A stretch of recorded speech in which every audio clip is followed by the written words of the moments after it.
ప్రభునామమున శుభములు. నేటి వేదవాక్యము: యెహోవా కొరకు ఎదురుచూచువారు నూతన బలము పొందుదురు.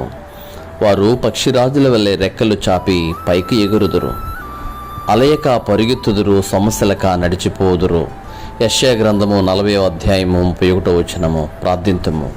మా శ్రేయదుర్గమా, మా శ్రేష్ఠ పాలక, మీ ఘననామానికి వందనాలు. మా జీవితాల్లో మీరు ఇచ్చిన ఈ నూతన దినమును బట్టి వందనాలు. ఈ దినమంతటిలో మా ప్రియులందరినీ కాచి కాపాడి సంరక్షించండి.